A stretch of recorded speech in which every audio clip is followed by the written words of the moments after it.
I first got into the music industry probably around when I first started high school, and I was very interested in how music became music, not necessarily playing music, but how to make the music sound the way that it sounds when you hear it on the radio or on records or whatever. So I pursued that through high school, working with bands in and out of clubs. And so it came from a small town in Louisiana, and wasn't a whole big music scene there, but then after college pursued it through college again, and came out with a degree working in radio and TV production.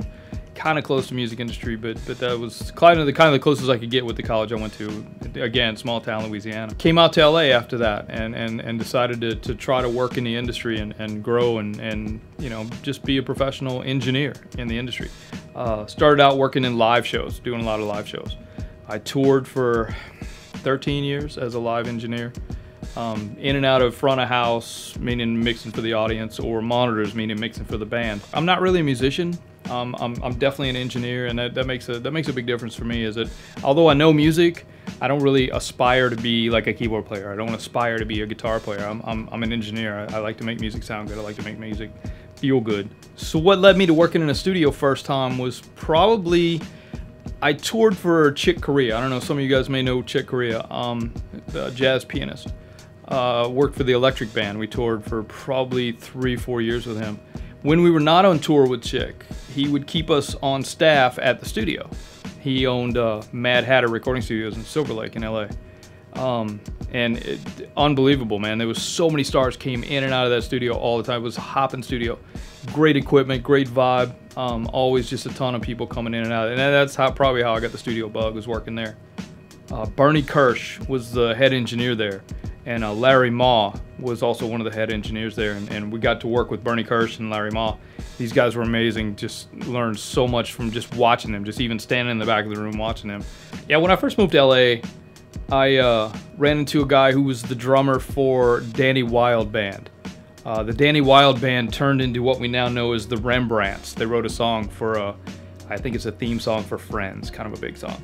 Anyway, toured with those guys for a little while, and that guy kind of mentored me a bit into moving on into the music industry as a professional, and actually knowing my job, knowing my craft, knowing what to do and who to talk to, and how to network. Boy, that's a big, huge thing on how to network to get the next gig.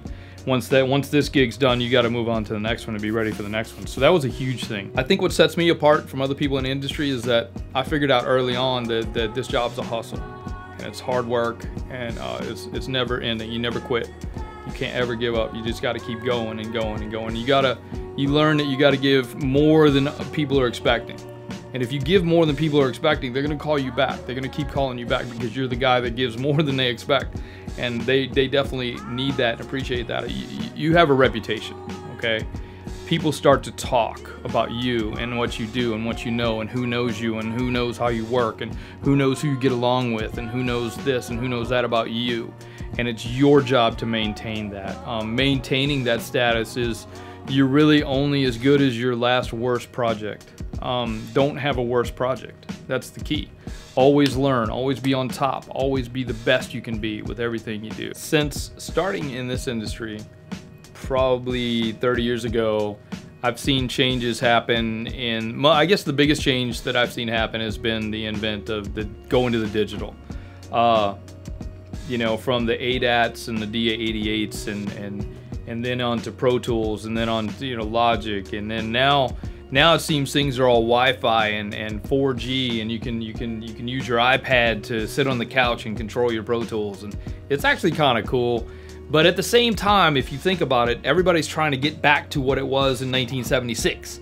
Everybody's trying to have a plug-in that looks like tape. Everybody's trying to have a plug-in that feels like your digital and now tape machine. So I don't know, man. We still use tape machines. We still use DA88s. Although we're all Pro Tools, we're all Logic, we're all Nuendo, it's whatever. I mean, we're all digital, but at the same time, we're trying to get back to old school.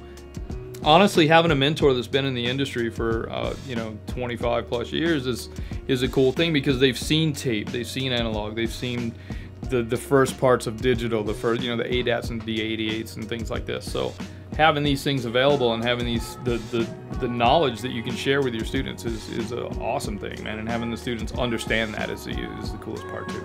The thing you need to do is you have to know your craft. You have to know what you're doing.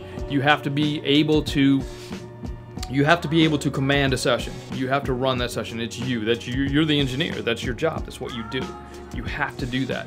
I can't stress that enough. That the key is to get into a studio, learn how to be in a studio, learn as much as you can about the music industry, learn as much as you can about the music business, because this is a business. If you're going to do this for a living, if you're going to feed your family with this, you definitely need to learn as much as you can about this industry and know as much as you can. I can't stress that enough. Learn from your mentor, man. If you get a guy that wants to sit down and tell you his life story, listen. Because that's the guy that you're going to learn from. You're going to learn everything you can from that guy. You're going to use that information to teach other people eventually one day. If you'd like more information regarding the mentorship program at Recording Connection, go to recordingconnection.com, or you can go to learnprorecording.com. They'll direct you back to Recording Connection. You can learn more about it there. The studio that we're in right now is ES Audio LA. If you'd like more information about ES Audio LA, go to esaudio.com.